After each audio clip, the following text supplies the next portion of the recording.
Parfois, ce que Dieu veut t'apprendre, ce n'est pas à courir ni à te reposer.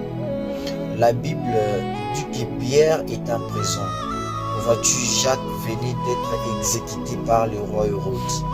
Et alors, Hérode avait dit, après la Pâque, toi aussi, Pierre, tu vas mourir. Pierre savait qu'il allait mourir. Mais quand l'ange est venu le délivrer, il l'a trouvé en train de dormir. Pierre, comment peux-tu dormir alors que tu seras exécuté demain? Voyez-vous, Pierre avait appris une belle leçon. Une belle leçon au milieu de la tempête dans la barque. Alors que cette nuit-là, la tempête faisait rage, le vagues entraient dans le bateau, le disciple paniquait. Mais Jésus dormait.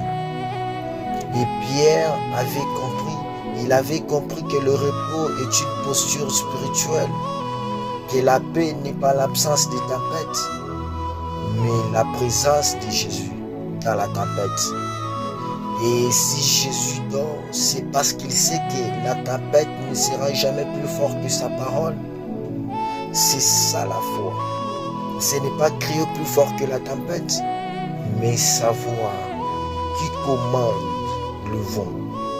Parce que parfois, ce que Dieu veut que tu fasses, ce n'est pas agir, mais c'est de faire confiance. Tu crois que ton inquiétude accélère le plan de Dieu? Non, elle le retarde.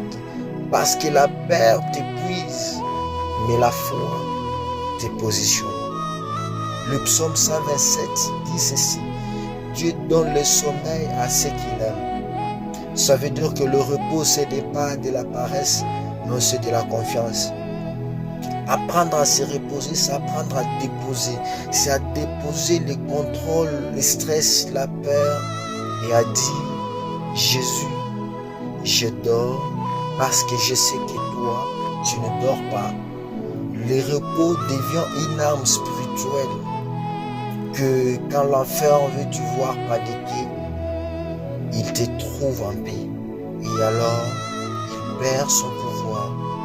Alors arrête de te battre contre tout.